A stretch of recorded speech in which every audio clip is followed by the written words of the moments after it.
すごいすごい。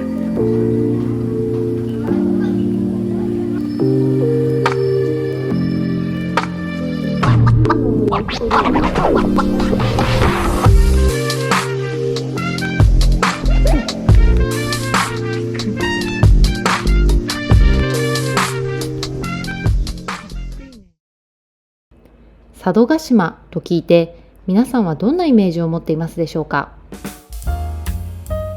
私はやっぱり島と聞くと島流しとかね、流刑の地としてのイメージが浮かんできます。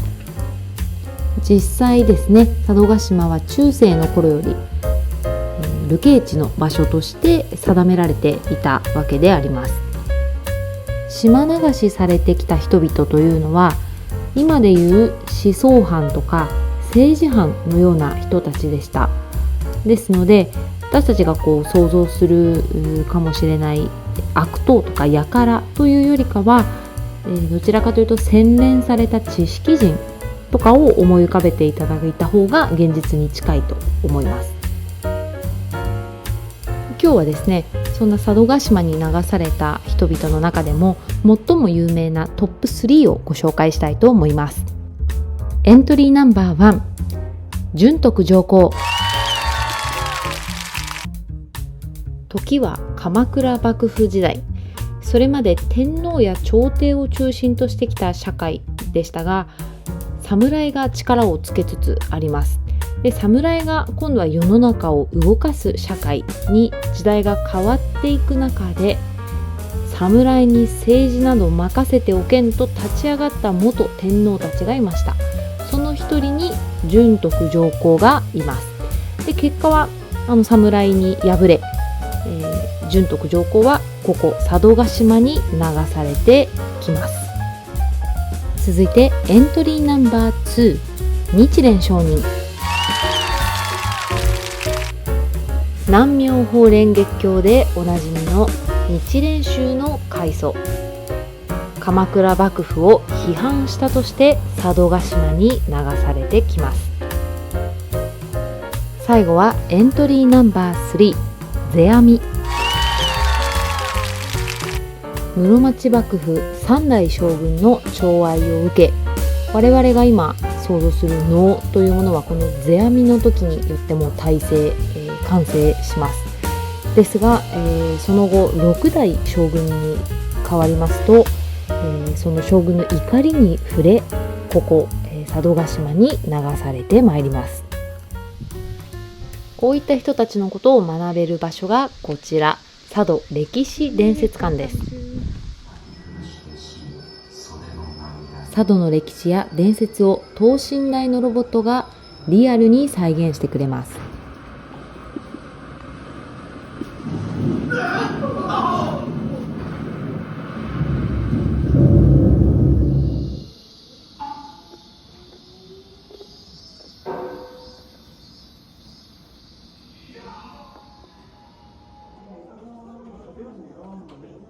もう一つこの佐渡歴史伝説館で有名なのがこちらレストランゆうずるの海鮮丼です。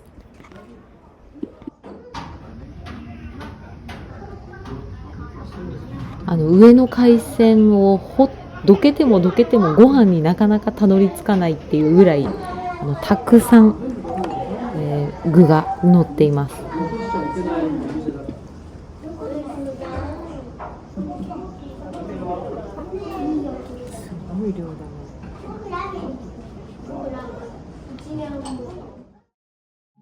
島流しと聞けば世間から断絶された海の孤島というイメージがありますが、かつての佐渡は実は全国各地から人が集まる大変にぎやかな場所でした。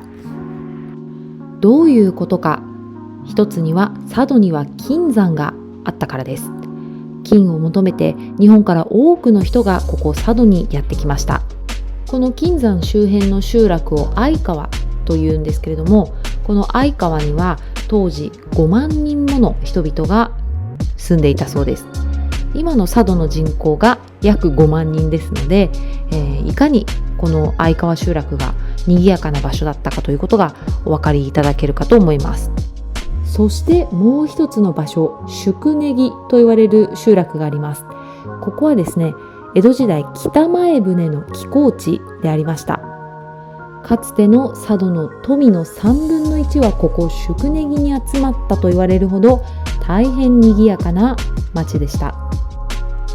奉行所もあり、侍が町を闊歩した相川の武家文化、そして北前船を代表とする宿根木の町人文化、最後に流人の公家文化が栄えた中央の国中地方、異なる文化が交錯しながらそれぞれに発展を続けてきた非常にユニークな文化を持つ佐渡島。どうですか？佐渡島来てみたくなりませんか？宿根木は北前船の寄港地として発展した入江にある集落です。迷路のような路地に今も100棟を超える民家が密集しています。船大工の技術が結集した宿根木の街並み、人々の暮らしと歴史が交差する静かな時間が宿根木には流れています。かっ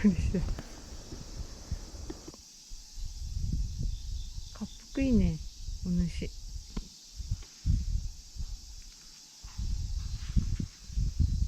触ったら怒るかな。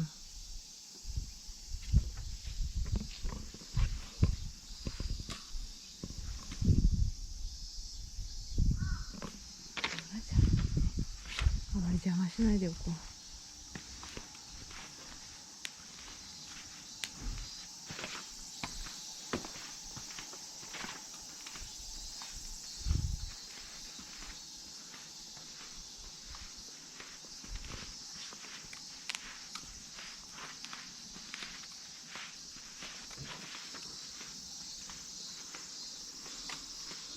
一緒。この宿根木の近くに矢島京島という場所があります。ここでたらい船に乗ってちょっとした遊びをすることができます。たらい船というのはそのままたらい桶です。でこの辺りは複雑な入り江の地形になっているので、変な船よりもたらいの方が安定するそうで、これを船として使い始めて漁に出ていたそうなんですけども、それを起源としてこのたらい船というものが佐渡島ではあります。で現在は観光用にですね、こうやってたらい船に乗っかって地元の方がねこう漕いで、案内してくれるというちょっとしたそういうアトラクションになっています。あ、そういうの。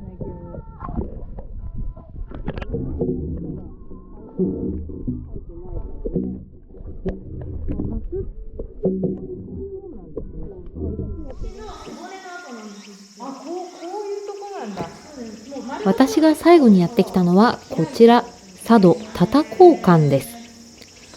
国際的に活躍する太鼓芸能集団鼓童という名前をお聞きになった方もいるかもしれません。鼓童はここ佐渡を拠点に活動しています。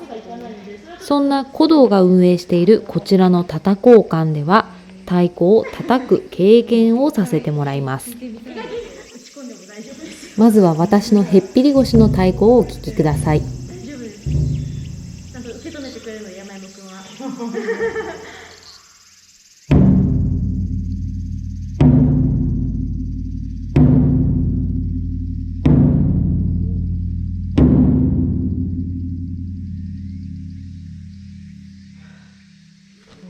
続いてこちらのスタッフの方が演奏します。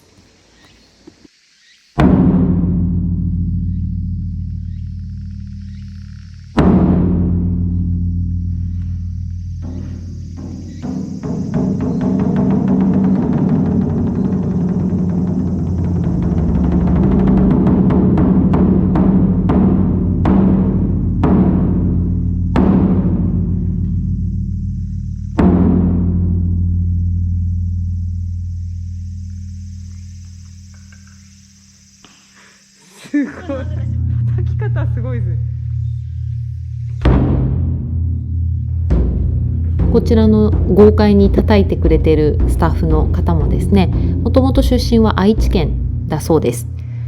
で古道に憧れてこの佐渡島に移り住んでこられたというふうにおっしゃってました佐渡には古い文化もたくさんの残ってますけど、こういう新しい人たちが来て面白いことをどんどんやっていこうとする姿にすごくなんか未来を感じますね。